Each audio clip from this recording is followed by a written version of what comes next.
Hello friends, welcome back to the my हम लोग channel. है ना बेटियों को इसलिए नहीं खिलाते हैं। जैसे कि मेरे पियर में भी हम लोगों के साथ भी ऐसे ही होता था। जैसे आज मेरी बेटी के लिए अलग बना है, ऐसे हम लोगों के लिए भी हमारे पियर में अलग ही बना करता था। हम दो बहनें थी, दोनों के लिए इसी तरह अलग बना करता था। मेरी मम्मी और भाई पापा ये लोग खाते थे मम्मी वाला।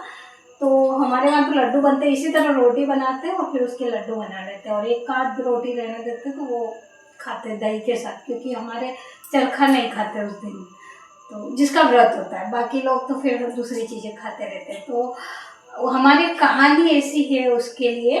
मेरे यहाँ ससुराल में तो नल राजा और दमयंती रानी वाली चलती है, और वहाँ पियर में ला बेटी बटका करके एक कहानी है। तो होता क्या है, दो माँ बेटी दोनों होते हैं। माँ का व्रत रहता है, वही मुट्ठी भर के वो गेहूँ लेती है, इसी तरह वो रोटी बनाती है और फिर बेटी के लिए अलग बनता है, माँ के लिए अलग बनता है और दोनों खाना खाने लगते हैं। मतलब बैठने व्यवस्था कर लेते हैं, बैठते हैं और फिर माँ को याद आता है कि पानी है नहीं, तो वो पानी लेने के लिए जाती है कि मैं पानी ले आती हूँ, व्रत खोलना है तो पानी की ज़रूरत रहेगी। तो वो जैसे ही पानी लेने जाती है और बेटी क्या करती है कि माँ का ऐसा क्या होगा कि मुझे खाने नहीं दे रही है, तो वो बेटी माँ का उसमें से एक टुकड़ा तोड़ के खा लेती है। अब खा लेती है, माँ को नहीं होता ध्यान और वो दोनों फिर अपना खा के बैठ जाते, रात को सोते हैं। तब बेटी से रहा नहीं जाता, तो बेटी माँ से बोलती है कि वो बताती है कि मम्मी ऐसा है कि मैंने आपका रोटी में से एक टुकड़ा खा लिया है। अब वो माँ को तो एकदम से शॉट लगती है और वो बस उसी टाइम से बेटी के पीछे रहती है कि ला बेटी बटकू, ला बेटी बटकू।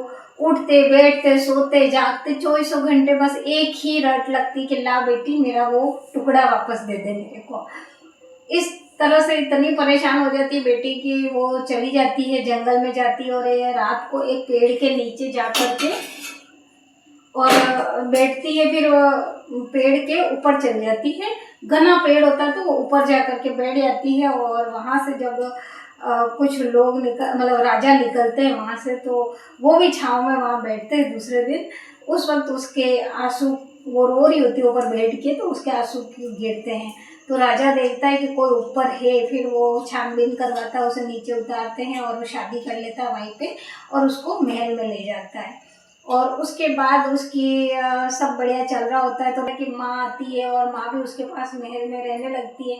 लेकिन जब माँ वो दासी बन के रहती है बेटी के पास में, और एक दिन रानी ना रही होती तो वो माँ नहलाती है और उसको पीठ पे कोई निशान देखती तो बताती कि ऐसा निशान मेरी बेटी के भी था, लेकिन मेरी बेटी के ऐसे बात कहा कि ऐसे महलों में वो रहे। तो फिर वो बेटी से रहा नहीं जाता और बेटी बता देती है कि मैं ही तुम्हारी बेटी हूँ। और तुरंत वो माँ शुरू हो जाती है फिर दोबारा से कि ला बेटी मेरा बटका, ला बेटी मेरा बटका शुरू हो जाता है माँ का। और फिर बेटी परेशान होकर उस माँ को एक कमरे में बंद कर देती है। कई दिन बीतने की कहानी है। तो बस अब वही होता है ना कि हमको भी कहीं ला बेटी बटका ना करना पड़े, इसलिए हम बेटियों के लिए अलग से प्रसाद बना लेते हैं। प्रसाद जैसा हम लोगों का बनता है सेम उसी तरह इनके लिए भी बना लेते हैं। तो देखिए मेरी बेटी के मैंने मेरे जैसे ही ये दो बनाए हैं, एक तो एक दिन राजा रानी से बोलते हैं कि रानी, ऐसा क्या है जो आप ये रूम हमेशा लॉक करके रखते हो? ये लॉक खोल के मुझे दिखाओ, इसमें क्या है। राजा जिद पर आ जाते हैं तो रानी को वो किसी तरह फिर वो गेट खोलना होता है। लॉक खोल के फिर बताते तो अंदर जो उनकी माँ थी वो एक सोने का बन गई थी। तो फिर राजा ने बोला ये क्या है? रानी ने बताया कि मेरे पीहर से आया है।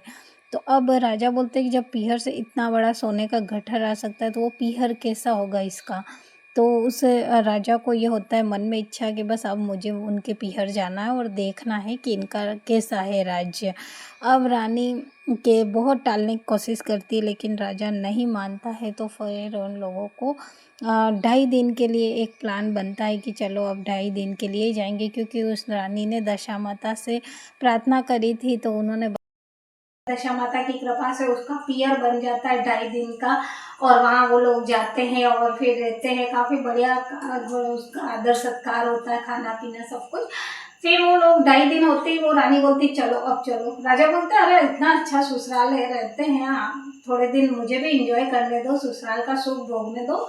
लेकिन वो बिल्कुल मना कर देती है और कहती चलो अभी के अभी चलो यहाँ से।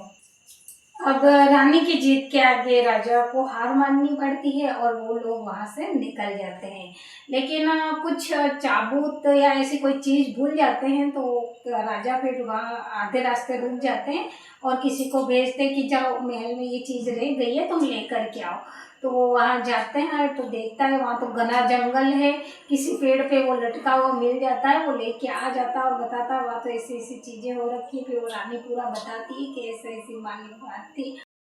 तो अब रानी ने राजा के पूछने पर ये सारी चीज़ें बताई कि मेरा तो कोई पियर है नहीं, एक माँ थी जो कि सोने के गट्ठर में बदल गई थी और उसे देखकर ही आपको लगा कि बस अब मुझे अपना ससुराल देखना है और फिर आप जीत पर आ गए थे। इसी वजह से मैंने दशा माता से प्रार्थना करी थी कि माँ मुझे कुछ दिन का पियर दे दो ताकि मैं राजा की जीत पूरी कर सकूं।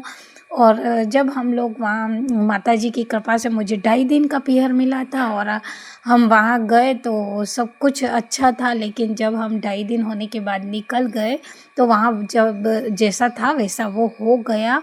और जब आदमी वहाँ पहुँचा चाबूत लेने के लिए तो उसे वहाँ पर शेर मिले, चीते मिले और ये सारे जंगली जानवर मिले। वहाँ कोई महल नहीं था, चाबूत हमें एक पेड़ पर लटका मिला। यही सारे कारण माता जी की कृपा के कारण हुआ था ये सारा।